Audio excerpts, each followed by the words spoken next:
పాట్రియాటిజం Telugu channel ప్రేక్షకులకు స్వాగతం. మనం ప్రముఖ సంఘ సంస్కర్త మేటి నాస్తికోద్యమ నేత అయినటువంటి శ్రీమతి సరస్వతి గోరా గారి స్వీయ జీవితగాథ గోరాతో నా జీవితం పుస్తకం నుండి అనేక అంశాలు తెలుసుకుంటున్నాం కదండి. క్రితం ఎపిసోడ్లో మనం కూరగాయల ఉద్యమం గురించి తెలుసుకున్నాం. ఈరోజు మరిన్ని అంశాలు చూద్దాం. 1965లో కూరగాయల ఉద్యమం ప్రభుత్వము మేము సంయుక్తంగా కలిసి జరిపిన తరువాత నెమ్మదిగా మళ్ళీ మంత్రులు శాసనసభ్యులు వెనక్కి జారిపోయారు. అందుచేత 1968 మార్చిలో హైదరాబాదులో ఒక వారం రోజులు ఓటర్ల వారం జరిపి రోజుకి 2 మీటింగులైనా వేరువేరు ప్రాంతాలలో పెట్టి చివరకు అసెంబ్లీ ఎదురుగా ఉన్న చిన్న పార్కులో పూల మొక్కలు తీసి వాటి స్థానే కూరగాయల మొక్కలు వేసే కార్యక్రమం పెట్టుకున్నాము. అరటి పిలకలు, చిన్న కొబ్బరి చెట్లు, టమాటో నారు, వంగ నారు పట్టుకుని ఊరేగింపుగా వెళ్ళి ఆ పార్కులోని కుండీల నుంచి పూల మొక్కలను తీసి వంగ, టమాటో మొక్కలు పెట్టాము. అలాగే కేవలం ఆడంబరంగా ఉండే చెట్లను తీసి వాటి స్థానంలో కొబ్బరి మొక్కలు, అరటి మొక్కలు నాటాము. పోలీసులు కానీ పార్కు సిబ్బంది కానీ మమ్మల్ని ముందు అడ్డగించలేదు. పత్రికా విలేకరులు, చాలామంది ప్రజలు కూడా అక్కడ గుమిగూడి చూస్తున్నారు. పార్క్ అంతా యథావిధిగా అలాగే ఉంది. అయితే ఒక 50-60 పూల మొక్కల స్థానంలో కూరగాయల మొక్కలు నాటబడి ఉన్నాయి. గోరా గారు లవణంతో పాటు మరో 10 మంది పురుష సత్యాగ్రహులు, నేను, నాతో పాటు మా రెండో కోడలు సుమతి ఇందులో పాల్గొని అరెస్ట్ అయ్యాము. మమ్మల్ని మెజిస్ట్రేట్ ముందు హాజరుపరిచి పురుషులను సికింద్రాబాద్ జైల్లోనూ, సుమతిని, నన్ను చెంచలగూడలోనూ స్త్రీల జైల్లో పెట్టారు. మొదట్లో గోరా గారికి నాకు మాత్రం ఏ క్లాసు ఇచ్చారు. అవి మేము నిరాకరించి అందరితోనూ సి క్లాసులో ఉన్నాము. దీని మీద అసెంబ్లీలో చాలా చర్చ జరిగింది. గోరా వంటి వ్యక్తిని సి క్లాసులో ఉంచడం అవమానకరమని కొందరు అసెంబ్లీలో ప్రభుత్వాన్ని తీవ్రంగా విమర్శించారు.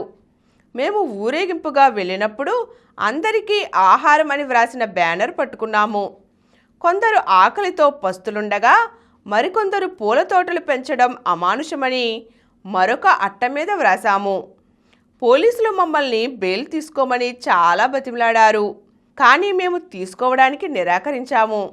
మేము అలా జైల్లో ఉండడం ఒక ప్రక్క అసెంబ్లీలోనూ మరో ప్రక్క ప్రజలలోనూ పత్రికల్లోనూ పెద్ద చర్చాంశనీయం అయింది. మా మీద పెట్టిన ఛార్జ్షీట్లో అందరికీ తిండి కావాలి అని నినాదాలు ఇవ్వడం నేరంగాను, పూల మొక్కలు తీసి కూరగాయ మొక్కలు పెట్టడం పబ్లిక్ ఆస్తిని ధ్వంసం చేయడంగాను కేసు పెట్టారు. ఇది అందరికీ హాస్యాస్పదంగా కనిపించింది. ఈ సందర్భంలోనే మరొక విషయం, మన పాలకుల యొక్క నైతిక పతనాన్ని తెలిపే విషయం. మమ్మల్ని అరెస్ట్ చేసి తీసుకువెళ్ళిన తరువాత పార్కులో ప్రభుత్వ సిబ్బంది కొన్ని చెట్లు పెళ్లగించి కొన్ని కుండీలు పగలగొట్టి చిందరవందరగా వేసి ఫోటోలు తీసి గోరా అనుచరుల ఆగడాలు అని పత్రికలకు విడుదల చేశారు. ఏ పత్రిక కూడా ఆ ఫోటో కానీ వార్త కానీ వేయలేదు. బొంబాయి నుంచి ప్రదర్శింపబడే ఒక వారపత్రిక మాత్రం మా కార్యక్రమం గురించి వివరాలన్నీ వ్రాసి ఈ ఫోటో వేసి అది మేము చెయ్యలేదని, ప్రభుత్వ ఉద్యోగులే అలా చేసి ఆ ఫోటోను ప్రకటనకు విడుదల చేశారని వ్రాశారు. మనం స్వరాజ్య పోరాటాన్ని నైతిక విలువలతో సాగించుకున్నాం. కానీ స్వరాజ్య ప్రభుత్వాన్ని నైతిక విలువలతో నడిపించుకోవడం లేదు. నైతిక విలువల కోసం సాగిన ఉద్యమాన్ని ఆకతాయితనంగానూ విధ్వంసకాండగానూ చిత్రించాలని ప్రభుత్వోద్యోగులు ప్రయత్నించడం వారి నైతిక పతనం యొక్క పరాకాష్ట. ఇందులో రాజకీయ నాయకుల బాధ్యత కూడా తప్పకుండా ఉండి ఉంటుంది. నైతిక విలువల నడుము విరగగొట్టి తమ రాజకీయ అధికారాన్ని కొనసాగించుకోవాలనే ప్రయత్నంలో పోను నీతికి ప్రాధాన్యత తగ్గినప్పుడు అవినీతి అందలం ఎక్కుతుంది. అప్పుడు ప్రభుత్వ వ్యవస్థ అవినీతి పరులకు ఆలవాలమై తమ అవినీతి కార్యక్రమాలను సమర్థించుకోవడానికి నీతి మీద కక్ష కట్టి నిరంకుశ రాజ్యమవుతుంది.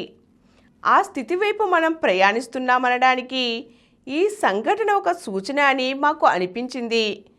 తాము నీతిగా ఉండలేకపోయినా నైతిక విషయాలను హర్షించగలిగే సహృదయాన్ని రాజకీయ నాయకులు, ప్రభుత్వోద్యోగులు కోల్పోతే వారి చేతుల్లో ఉండే అధికారం ప్రజాక్షేమం కోసం సద్వినియోగం కాగలదనే నమ్మకం పోతుంది. ఎలాగో ఒకలాగా అధికారాన్ని సంపాదించుకున్న అధికారాన్ని ఎలాగో ఒకలాగా నిలుపుకోవడం మాత్రమే ధ్యేయం అయినప్పుడు తరచూ అలాంటి పనులే చేస్తారు. అందుచేతనే ఇలాంటి ఉద్యమాల అవసరం ఎంతైనా ఉంది.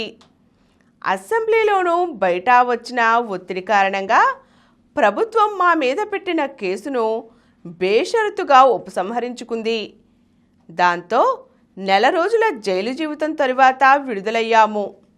స్త్రీల జైలులో నేను, సుమతే గనుక ఇతర నేరస్థ ఖైదీలతో పిచ్చాపాటి మాట్లాడి వారికి విషయాలు చెప్పేవాళ్ళం.